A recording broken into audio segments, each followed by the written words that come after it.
Hello friends, आज मैं बात करने के लिए जा रहा हूँ kinematics equations for uniformly accelerated motion. पहले तो आपको ये पता होना चाहिए कि ये यूनिफॉर्मली एक्सेलरेशन क्या है। मैंने पहले ही बात करी थी, लेकिन नहीं पता है तो बता दूँ कि यूनिफॉर्मली एक्सेलरेशन मतलब उसकी जो जो भी मान लो यहाँ पे कोई हमारी जो मर्सिडीज है वो मोशन में, ठीक है। तो फिर वो किसी पर्टिकुलर उसका जो रेट ऑफ वेलोसिटी है वो किसी भी पर्टिकुलर नंबर पर कांस्टेंट के साथ बढ़ रहा हो या फिर घट रहा हो, ठीक है। मतलब चेंज ऑफ वेलोसिटी जो है वो कांस्टेंट रहे, मतलब डेल्टा वी जो है वो हम कांस्टेंट रह गया, कांस्टेंट, ठीक है। सॉरी, वी जो है वो कॉन्स्टेंटली बढ़े, हाँ मतलब यही हुआ, ठीक है ना। डेल्टा वी क्या हुआ, कांस्टेंट। देखिए यहाँ पे ग्राफ में आप देख सकते हैं कि ये जो कोई भी ये मर्सिडीज का ग्राफ मैंने बनाया है कि जो v0 से v मतलब t is equal to zero time पे वो यहाँ पे कहीं पे था, ठीक है। यहाँ पे इनिशियल जहाँ से स्टार्ट किया था वहाँ पे नहीं, ऑलरेडी स्टार्टिंग पॉइंट से स्टार्ट हो चुका था और उसकी स्पीड जो थी वो v0 थी। कौन से टाइम पे, t is equal to zero. मतलब यहाँ इससे पहले क्या हुआ वो मुझे कुछ लेना देना नहीं है, मुझे यहाँ से यहाँ ग्राफ चाहिए था जो मैंने यहाँ पे बनाया, ठीक है। और आपको पता है या नहीं मुझे नहीं पता, लेकिन इसका जो ये पूरा ये जो एरिया है दोस्तों, जो इस v0t इसे नाम दे देते हैं अच्छे से a b c और ये d, ठीक है। तो फिर यहाँ पे जो ए बी सी और ओ का जो ये एरिया कवर हो रहा है उसे वो क्या होता है पता है, वो वैल्यू ऑफ एस मतलब सॉरी डी, बी क्या है, डिस्प्लेसमेंट, ठीक है। वो डिस्प्लेसमेंट की जो वैल्यू है वो रिप्रेजेंट करता है। अब आपको लगेगा वो कैसे भाई, देखिए हम पहले इस मान लो 10 सेकंड लगा, ठीक है। यहाँ से यहाँ तक का जो टाइम था वो 10 सेकंड था।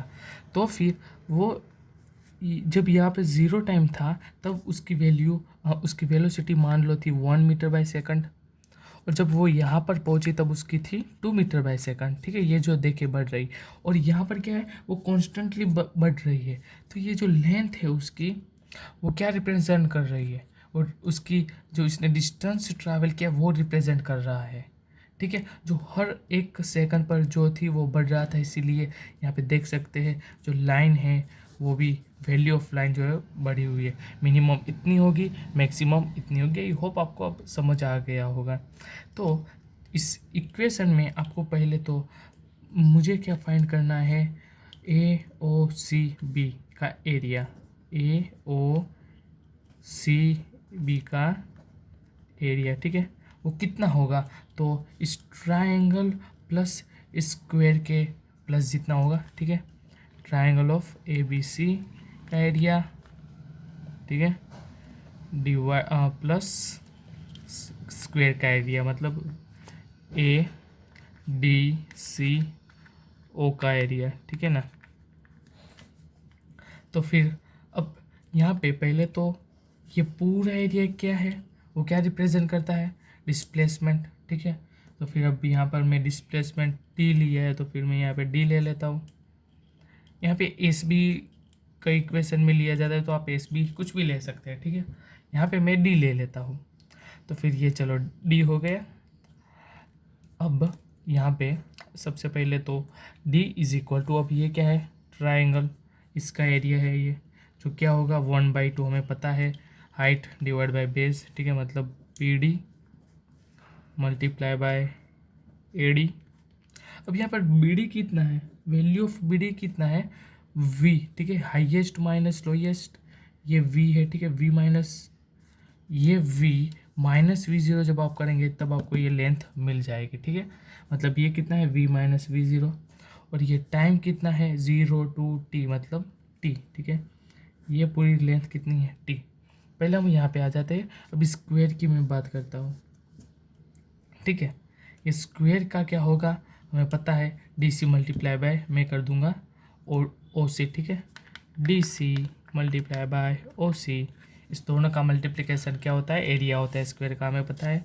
तो यहाँ पे क्या हुआ, d इज इक्वल टू 1/2, बेड की वैल्यू हमें मिल गई है v माइनस वी ज़ीरो, ठीक है, मल्टीप्लाई बाय ए डी की वैल्यू क्या थी भाई, t। चलो बहुत बढ़िया, डी सी।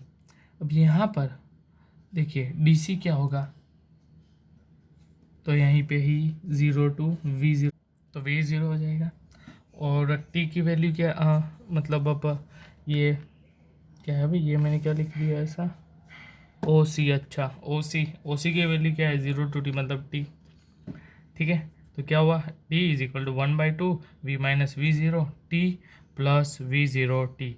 अब यहाँ पे इसका मैंने ये स्लोप मान लूँ ए बी को, तो ये क्या हमें दिखा रहा है, v minus V zero divide by T, ये क्या हो गया जाएगा स्लोप, ठीक है। और ये स्लोप क्या रिप्रेजेंट करेगा, एक्सेलरेशन को, ठीक है, पता है ना ये तो, आई होप पता होगा।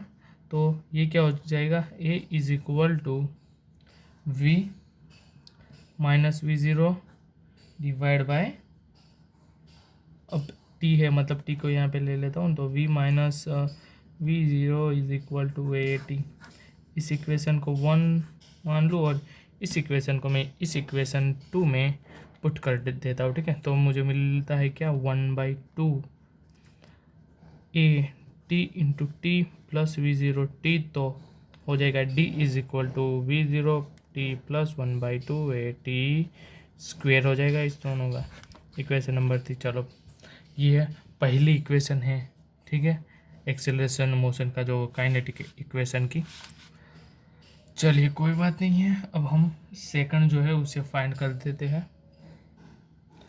अब मैं देखिए इक्वेशन 2 को फिर से एक बार लिखता हूँ, ठीक है। अकॉर्डिंग टू इक्वेशन नंबर 2, तो अब मैं इसे किस तरीके से लिखूँगा, मतलब देखिए ये वी ज़ीरो कट हो जाएगा, ये 1/2 है, देखिए d is equal to 1/2 V T हो जाएगा माइनस 1/2 वी ज़ीरो टी, ठीक है। ये जो मल्टीप्लिकेशन और ये मल्टीप्लिकेशन को अलग अलग कर दिया और माइनस वाइनस, ठीक है, समझ आ गया होगा, वी ज़ीरो टी अच्छे से देखेंगे ना तब समझ आ जाएगा।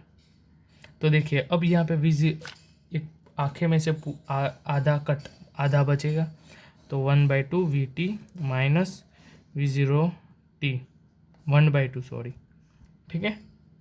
यहाँ पे प्लस और माइनस मतलब, ठीक है, यहाँ पे प्लस आएगा ना, तो फिर एक में से आधा कटा तो भी आधा बचेगा, और ये तो था डी, तो फिर अब यहाँ पर 2d हो जाएगा, और 2d और v plus V zero T हो जाएगा, लिख ही देता हुआ 2d। अच्छा, इस 2 को यहीं पे रखता हूँ, इस t को कॉमन ले लेता हूँ, मतलब v प्लस वी ज़ीरो का कॉमन t डिवाइड बाय 2, ठीक है ना, ये अंदर है, ठीक है, कॉमन के अंदर ये भी आ गया, ठीक है। तो फिर ये क्या हो गया, ये इसे मैं इक्वेशन नंबर 4 लिख देता हूँ, ठीक है। अब हमें पता है कि डिस्प्लेसमेंट का फॉर्मूला होता है v is equal to T, मतलब velocity is equal to displacement by T, और टी को यहाँ पे लिख दिया मैंने, ठीक है। तो फिर इसे इक्वेशन नंबर 5, इस इक्वेशन को इस फोर्थ इक्वेशन के साथ यदि मैं चेक करूँ तो डी सेम है टी, तो v की वैल्यू मुझे कुछ मिल रही है क्या, इसे मैं वी डैश ले लेता हूँ कि जिससे कन्फ्यूज़न ना हो, v plus V zero divide by 2, ठीक है। याद रखना ये इक्वेशन मतलब ये सिचुएशन कब आती है, सिर्फ और सिर्फ यूनिफॉर्मली एक्सेलरेशन मोशन में ही ये सिचुएशन जो है वो आती है, ठीक है। तो ये मिली मुझे वी डैश की वैल्यू, ठीक है। अब मैं टी की वैल्यू भी फाइंड कर सकता हूँ, कहाँ से, यहाँ से, ए इज इक्वल टू क्या था, v minus V zero divide by T, तो टी को यदि मैं मेन ले लूँ तो v minus V zero divide by A हो जाएगा, ठीक है। तो फिर टी की वैल्यू क्या आएगी, t is equal to help of equation 1, what I can write t is equal to v minus v0 divide by a। इसे इक्वेशन नंबर 7 कह देता हूँ, ठीक है। तो फिर two equation 6 and 7, okay 5 6 and 7, ठीक है। 5 6 एंड 7 से मैं क्या लिख सकता हूँ, यदि मैं वी डैश और टी की वैल्यू इक्वेशन 5 में पुट करता हूँ तो मुझे मिलेगा v plus v0 divide by 2 into v minus v0 divide by a। तो क्या हो गया 2ad, इस 2a को मैं यहाँ पे ला गया इज इक्वल टू ये देखिए a plus B a minus B क्या आता है a square minus B square, मतलब यहाँ पे होगा v square minus v0 square, ठीक है।